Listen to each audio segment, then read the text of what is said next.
Hello! Welcome back to the Wrestling Newsroom. I'm your host, Orton, and today we're going to be looking at all the wrestling news from Saturday. We start with a bit of an update on SmackDown's future. On the latest edition of the Wrestling Observer Radio, Dave Meltzer talked about Raw possibly being renewed by USA Network, NBC Universal, for $240 million. This is 3 times what they're currently getting. And he also talks about what this means for SmackDown Live, since NBC Universal only wants to pay for Raw. He said they'll get interest in SmackDown somewhere. It's live programming. He added, Fox is interested in Raw still. I can tell you that 100%. It may just be USA just isn't interested in bidding for SmackDown. They're interested in bidding for Raw, and we'll see how this plays out. But the news is that they're getting a big increase. Fox is not going to put SmackDown on Fox. That's not going to happen, I don't think. They were very much putting Raw on Big Fox. SmackDown, I don't see it. Okay, now we're talking about, do you want to spend that kind of money on Tuesday night show on Fox Sports 1? The problem with Fox Sports 1 when you're talking about baseball or basketball playoffs or things like that is they're sporting events on Tuesday nights. So there could be a lot of problems with that. Obviously you have a lot of basketball and baseball playoffs on Tuesdays. Will Fox want that? Will USA just renew the contract for the same price? We'll have to wait and see what's going to happen with SmackDown. Then we go to a lot of stars returning to NXT. The Revival made an appearance on Thursday night's NXT live event in Oklahoma City. They lost to the Undisputed Era. And then, on Friday night's live event, Tyler Breeze of Breezango made his return, defeating Marcel Barthel.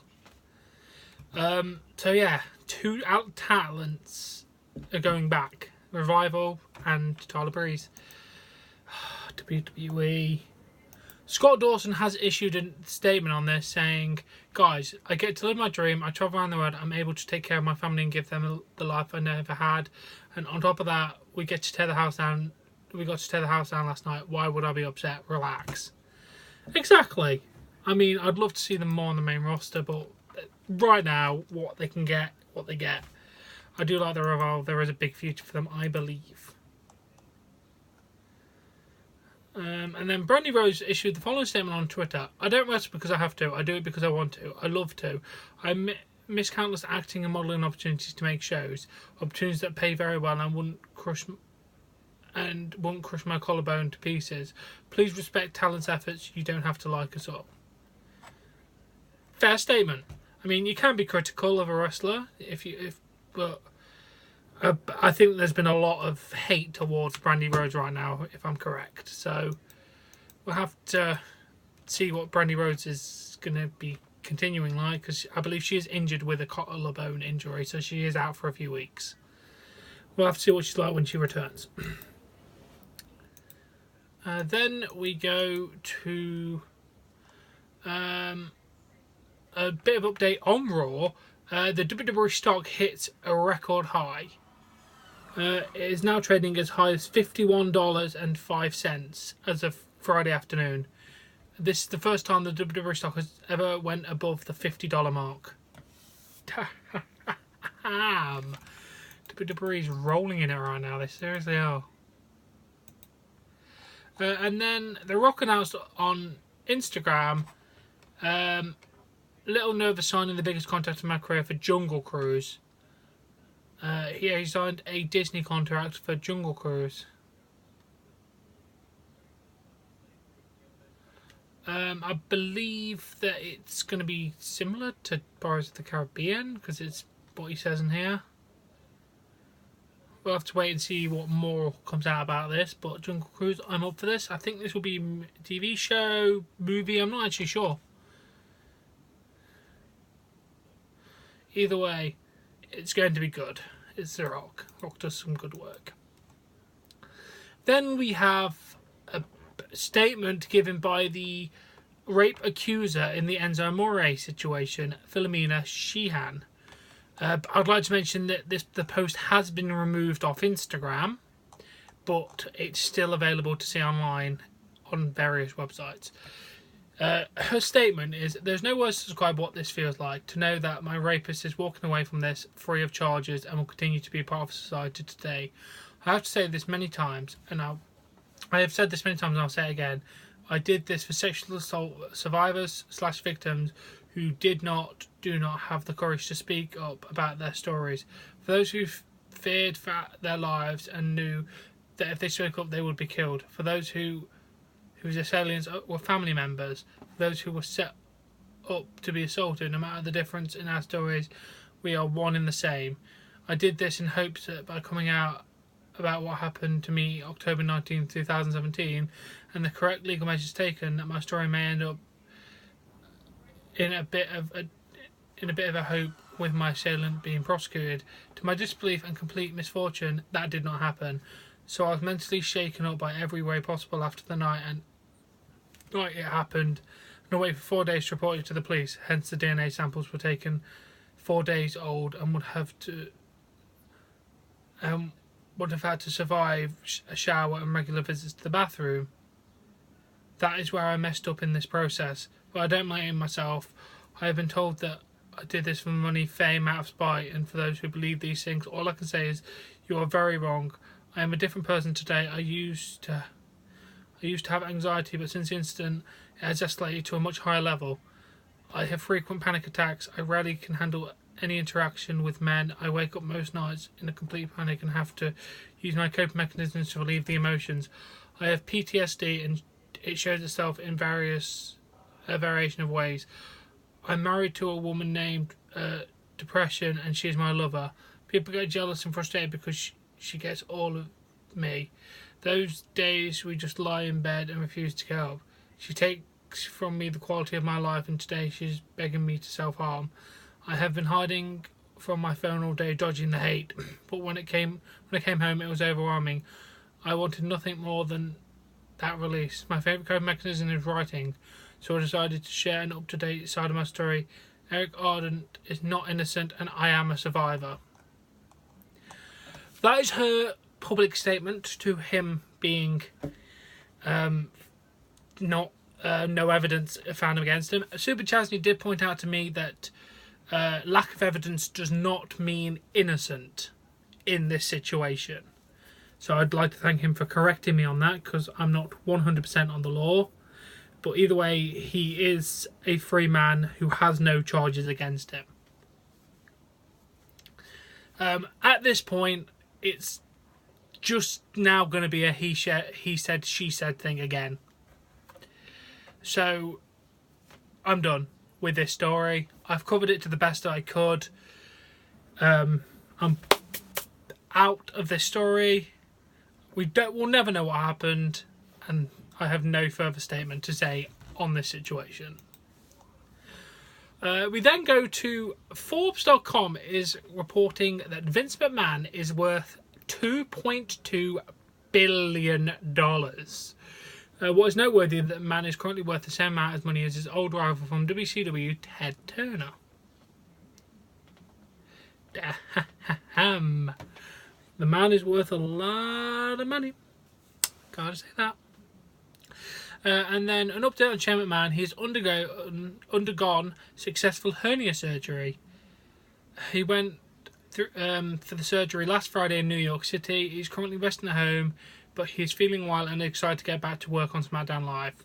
I'll keep you up to date on any and all conditions of Shane McMahon as of knowing them.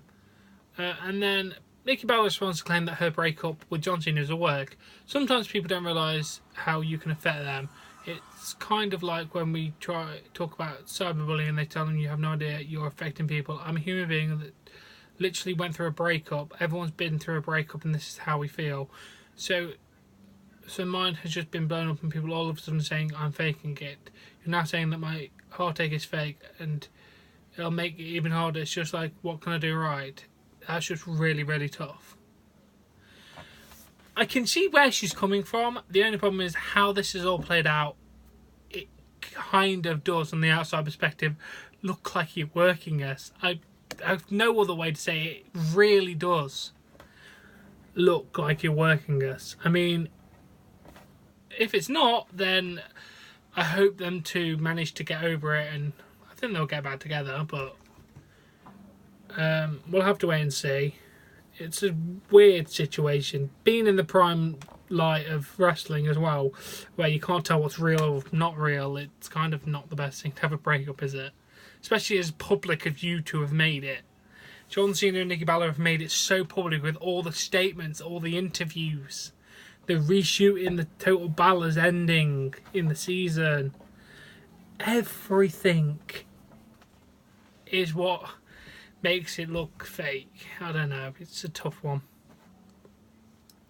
Oh, and just a quick Jeff Hardy update. He was noticeably limping during SmackDown Live dark match against The Miz. If he did suffer an injury, it was not serious as he competed next night in Liverpool.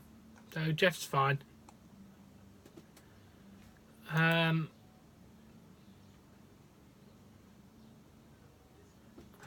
then Nikki Bella, again, commented more on her relationship status with John Cena. It's a lot of people get married for publicity. I'm not like those reality show people. You're literally on a reality show that was filming shit for the wedding. I don't want to be hesitant. I want to do what my heart says. I believe 100% he wants a kid. It makes me want to run back and jump into his arms. And then she was asked how she would react if John Cena came back and asked her to marry him. She said, "I'm a girl who lives in the moment. I honestly don't know what I'd say." I think you should say yes. And then, interesting, WWE uploaded and then deleted a video which showed Ronda Rousey training with Goldust. There's been no update on why the video has been pulled, but it has been re-uploaded by a fan on YouTube. So if you want to search it out, you could find it. It's Ronda Rousey locking up with WWE, locking up with wrestling legend Goldust. I don't know why they take it down. Who actually knows? And then we have a bit of a sad news. Ric Flair noted on his Twitter account, "Due to a sudden illness, I'm sorry to say that I must cancel my appearances this weekend. I want to personally apologise to all the fans who are expecting to see me in New York, Dallas and Arkansas, and to the people who worked very hard to put these events on. As someone who has never missed a day of work in his entire career," I highly doubt that. It is with heavy heart that I have to make this decision. Again, thank you to all my fans for your continued support, and I will be styling and profiling again in no time.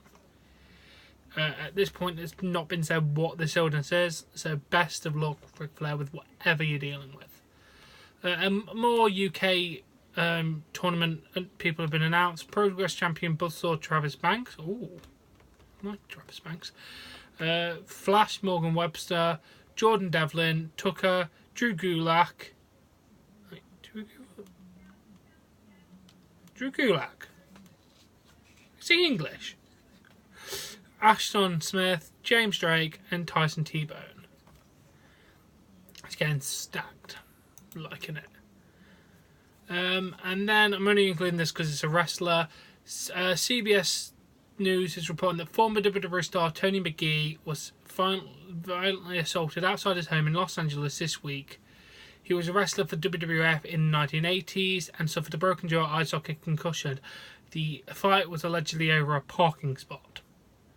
I have no comment, I just thought you want to know. And then an update on Randy Orton. He has now undergone a successful surgery to repair medical meniscus tear in his left knee. He said, "I've known I've needed surgery since late last year, but I've been waiting for the right time to get my knee cleaned out. Right now was the right time. It could be up to 3 months recovery, but it is expected that he'll be back by SummerSlam. Best luck on your recovery, Randy. To be fair, you've earned your time off." And then that is it. Oh, quick. One more story. WWE is very interested in signing the Young Bucks and Cody Rhodes. Obviously. And Triple H congratulated Cody Rhodes with a text after winning the Ring of Honor World title. So there's definitely communication between the to them at least. Now, I do hope you've enjoyed this Wrestling Newsroom. If you have, please give this video a like. Please support me on Patreon. Link in the description below. Subscribe to more content, and I'll catch you later. Bye.